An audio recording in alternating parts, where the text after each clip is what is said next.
আসসালামু আলাইকুম। যোগাযোগকরণ ক্লাস 4 এ সবাইকে স্বাগতম। চলো টপিকসে ফিরে আসি। বোর্ডে একটা অঙ্ক দেওয়া আছে integration sec x sec x - tan x হচ্ছে dx। তাহলে এই মানগুলো কিভাবে যোগজ নির্ণয় করা যায়? তাহলে দেখো ইন্টিগ্রেশন sec যেহেতু এটা ইনটু অবস্থায় আছে, আমরা নরমালি প্রথমত গুণ করে দেব। sec দ্বারা গুণ করে দিলে কি হবে? sec square x minus sec দ্বারা গুণ করে দিলে কি হবে?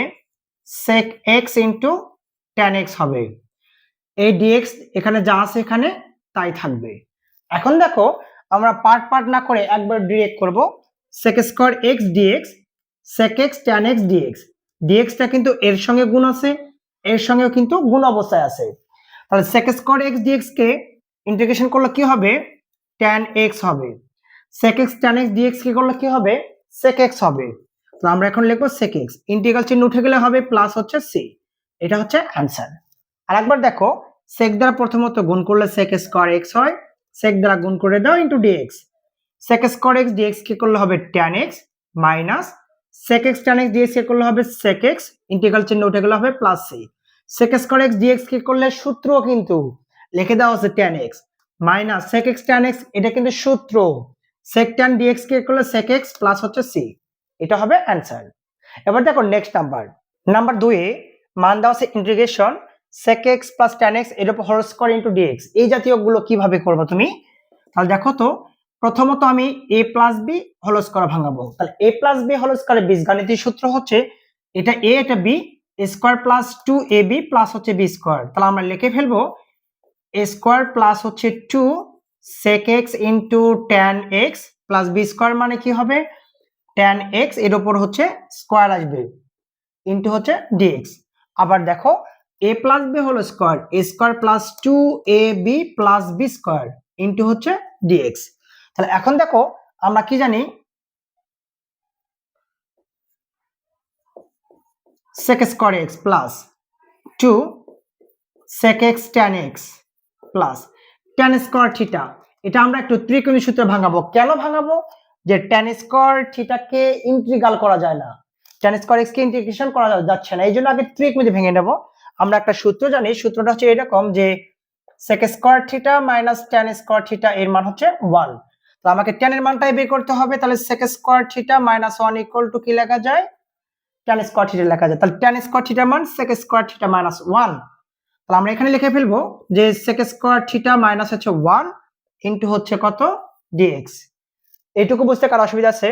এখন দেখো sec স্কয়ার থিটা যোগ করলে কত হয়?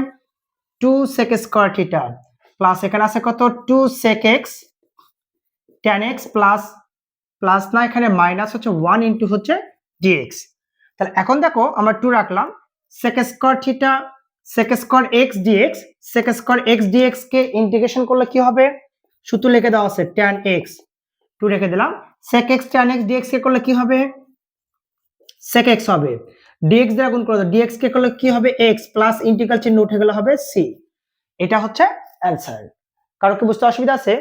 আরেকবার দেখো sec x plus tan x তারপর হোল স্কয়ার ইনটু dx দেওয়া আছে a plus b whole square square plus 2ab plus b square into dx। যা আছে তাই, যা আছে তাই। tan square theta, tan square থিটাকে ইন্টিগ্রেশন করা যাচ্ছে না, এইজন্য আগে ত্রিকোণমিতি ভেঙে নাও। sec square theta minus 1 into dx। sec square x যোগ করলে 2 sec স্কয়ার x, যা আছে তাই মাইনাস 1 ইনটু হচ্ছে dx। তাহলে 2 রাখলাম, sec square theta sec square x dx কে ইন্টিগ্রেশন করলে হয় tan x প্লাস 2 রেখে দিলাম, sec tan dx কে করলে হয় sec x, dx দ্বারা গুণ করলে dx হয়, dx কে ইন্টিগ্রেশন করলে x হয়, ইন্টিগ্রাল উঠে গেলে হবে প্লাস c। এটা হচ্ছে অ্যানসার। কারো কি বুঝতে অসুবিধা আছে? এবার দেখো নেক্সট নাম্বার 3 দেওয়া আছে integration root over 1 minus sin 2x into হচ্ছে dx। যদি কোনো ইন্টিগ্রাল বা যোগজ নির্ণয় অঙ্কে যদি কোনো যোগজ নির্ণয় অঙ্কে তোমাদের ত্রিকোণী সূত্র পড়ে, তাহলে আগে ত্রিকোণমিতি ভেঙে নিতে হবে, তারপর যোগজীকরণ করতে হবে। দেখো কিভাবে করবা তুমি? রুট ওভার 1, আমরা কিন্তু একটা সূত্র জানি যে ক্লাস 9 10 থেকে শিখেছিলে, ইন্টারমিডিয়েট আছে, sin square theta plus cos square theta এর মান হচ্ছে 1। যেহেতু সাইন প্যাটার্ন আছে আমরা এইজন্য সাইন প্যাটার্নটাই ধরা হয়েছে। তাহলে দেখো তো sin স্কয়ার থিটা প্লাস হচ্ছে cos স্কয়ার থিটা এর মান হচ্ছে 1 মাইনাস মাইনাস রেখে দিলাম। সাইন টু এক্স কে টু এ কল্পনা করো, সাইন টু এ সূত্রটা কি হবে, টু সাইন এ ইন্টু হচ্ছে কজ এ ইন্টু হচ্ছে ডিএক্স।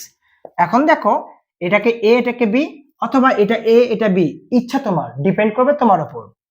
এটাকে এ এটাকে বি ধরো, আমি ধরলাম square minus two a b plus b square, তাহলে কি লেখা যায়, a minus b whole square into হচ্ছে ডিএক্স, ওপরে আছে দুটা বার। আচ্ছা এখন আমি স্কোয়ার রুটটা কেটে দেবো, স্কোয়ার রুটটা কেটে গেলে সামনে প্লাস আর মাইনাস আসবে। আচ্ছা বর্গমূল যদি কেটে যায় সামনে প্লাস আর মাইনাস আসবে, আমরা সাইন একবার পজিটিভ লিখবো একবার নেগেটিভ লিখবো। তাহলে পজিটিভ লেখো, সাইন এক্স মাইনাস হচ্ছে কজ এক্স ইন্টু ডিএক্স, অথবা আমরা যখন নেগেটিভ লিখবো এটা মাইনাস হবে, এটা মাইনাস মাইনাসে প্লাস হয়ে যাবে। তাহলে আমরা এই পার্টটা আগে লিখে নিলাম, কজ এক্স মাইনাস হচ্ছে সাইন এক্স ইন্টু হচ্ছে ডিএক্স, অর্থাৎ বর্গমূল করলে একবার প্লাস হবে একবার হচ্ছে মাইনাস হবে। এখন তুমি ইন্টিগ্রেশন করো, সাইন এক্স ডিএক্স কে করলে কি হবে, মাইনাস হচ্ছে কজ এক্স আসতেছে, আচ্ছা মাইনাস, তাহলে মাইনাস দিলাম, কজ এক্স ডিএক্স কে করলে কি হচ্ছে, সাইন এক্স প্লাস হচ্ছে সি, এটা একটা অ্যান্সার। আর এই ক্ষেত্রে দেখো কজ এক্স ডিএক্স কে করলে কি আসতেছে, সাইন এক্স আসতেছে, সাইন কে করলে সাইন এক্স ডিএক্স কে করলে মাইনাস কজ এক্স, মাইনাসে মাইনাসে প্লাস কজ এক্স প্লাস হচ্ছে সি, এটা হচ্ছে অ্যান্সার। কারণ কি বুঝতে অসুবিধা হলো? যে আজকের ক্লাসটা এই পর্যন্ত থাকবে, নেক্সট ক্লাস দেখার জন্য আমন্ত্রণ রইল। আসসালামু আলাইকুম।